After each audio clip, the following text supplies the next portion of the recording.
Today, we're hitting 10 locations you were never meant to touch. First stop, a city that falls apart if you step wrong. Glitch City, Kanto's digital meltdown. You enter the safari zone. Try to leave, tell the clerk no, step back in, save, reload, then refuse to pay and bounce. Fly out, surf a shoreline, and when the unseen step counter hits 0, the PA drags that state into a map it shouldn't touch. The result isn't magic, it's tile data pulled from the wrong shelves. Roads become chopped UI tiles, roofs smear into water, borders misalign, and the world looks like a menu exploded onto the street. The game begs you not to save here for a reason. Without a Pokemon with Fly, you can softlock yourself forever. No trainers, just the occasional confused wild Pokemon wandering through invisible walls, jagged edges, and panic. Glitch City taught fans how tile maps and overworld blocks load, and why memory quirks matter. And once you escape those broken tiles, that same coast sets up a different kind of mistake entirely. The cursed shores of Cinnabar, where Missingno lives. An old man stops you, teaches you to catch a Weedle, and quietly rewires memory.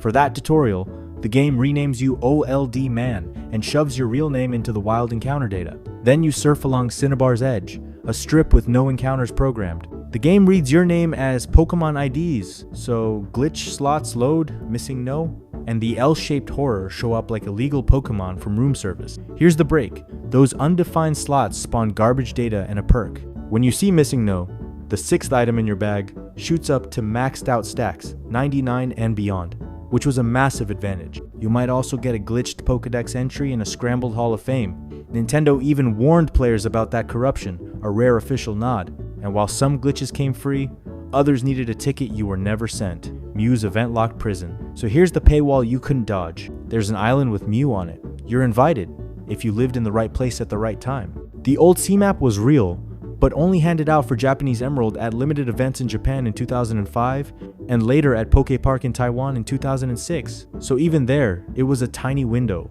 Everyone else had the island sitting in their cartridge like locked DLC they'd never get. Use it in Emerald and the ferry adds a secret route to Faraway Island. You land, hear little rustles, and chase a timid Mew through tall grass using sound cues. It can be shiny, the only legitimate shiny Mew in Gen 3, which turned resets into a ritual for the lucky few. Region-locked mystery gift windows made artificial scarcity. The Pokemon wasn't rare, access was. That gap spawned a black market of set flags and injected Wonder Card. It felt like a museum exhibit with a velvet rope and a bouncer. And that velvet rope didn't stop at one island. Another map hit a puzzle that ran on shapes, Birth Island. Deoxys' geometric nightmare Birth Island puts that philosophy into motion with geometry and nerves. Deoxys' geometric nightmare, an island that doesn't show on your town map, and a triangle that sprints like it passed calculus. You land and the red-black shape hops between fixed points on a grid. Each time you step, it jumps to the next node in its pattern. Your job is step economy. Move in straight lines, take specific directions to cut it off, and corner it so it stops instead of escaping to another position. The Aurora ticket is the only door. No ticket, no island. With it, you play tag until the triangle freezes. Nail it, and Deoxys drops in at level 30 with a version-tuned kit. Fire Red brings Superpower, Psychic, Pursuit, Taunt. Leaf Green swaps in Snatch, Spikes, Knockoff. Emerald leans on Swift, Psychic, Pursuit, Knockoff. One of the few events where the encounter changed by game, which pushed collectors to run all 3. That exclusivity set the tone for the next stop, where one slip means you miss 2 legend. Naval Rock. The double legend hostage situation doors got tighter, and the stakes got higher. Naval Rock. The double legend hostage situation. 1 island, 2 legends, 0 casual entry. Naval Rock is a bouncer in ocean form. You want Ho-Oh and Lugia? Show the Mystic Ticket or turn around. That ticket showed up at Pokemon Centers in Japan from July 17 to the 4th of September 2004, and later at Pokemon Rocks America from September 17 to October 22, 2005. The town map won't save you. The pull is the scarcity and the route. It was one of the only ways in Gen 3 to get both Johto mascots without trading. With the ticket, you hit a stair gauntlet, up forever to a sunlit perch for Ho-Oh, down forever into a cavern for Lugia. Both sit at level 70.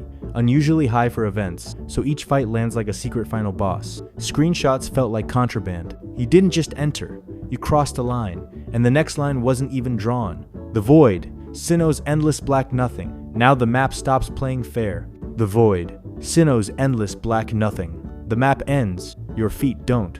In Diamond and Pearl, Maps load in 32x 32 tile chunks, and if you ride the bike through load lines, Jubilife is the lab. Using tight right down up left inputs, you can confuse the loader.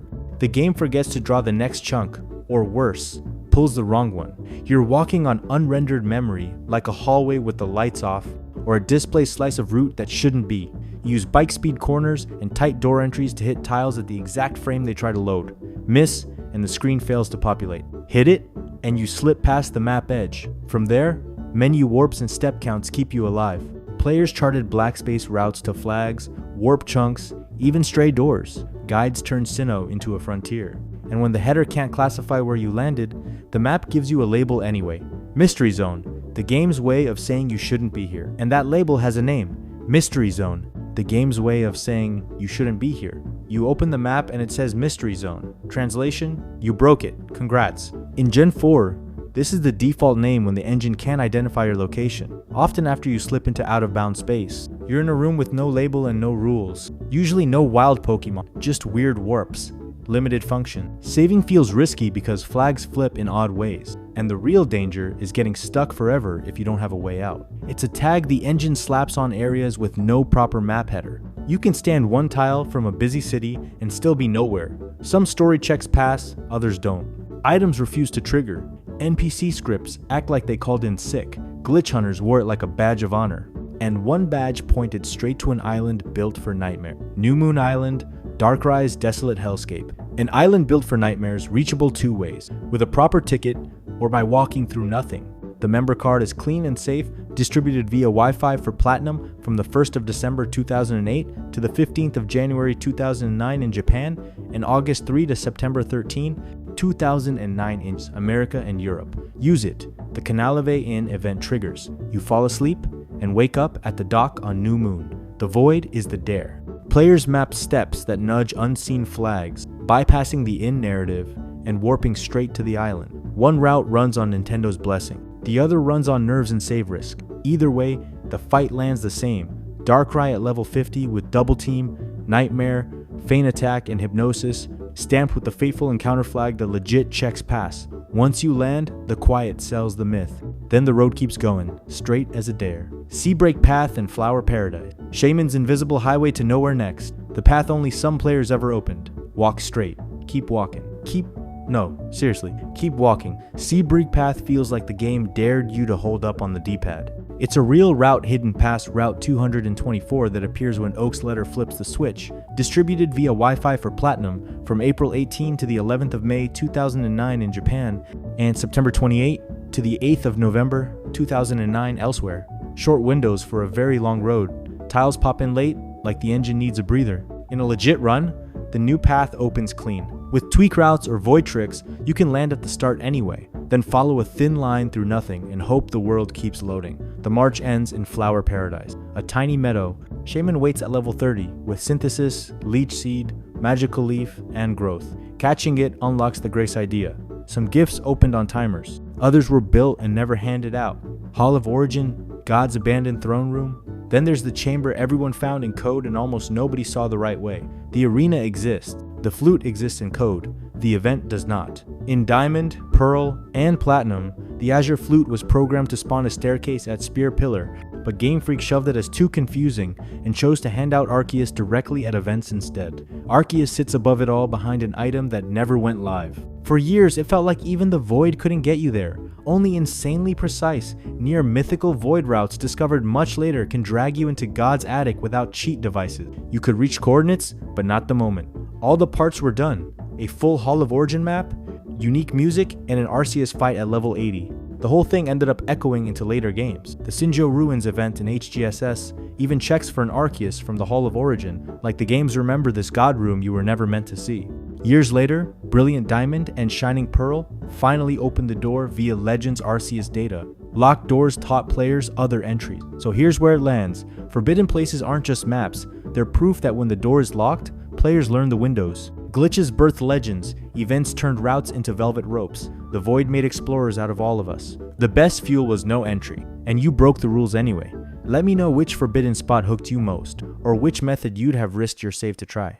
If you enjoyed this, like and subscribe, and tell me which gate you want open next. It's like finding a hidden hallway behind a vending machine. Once you know it's there, you can't stop looking.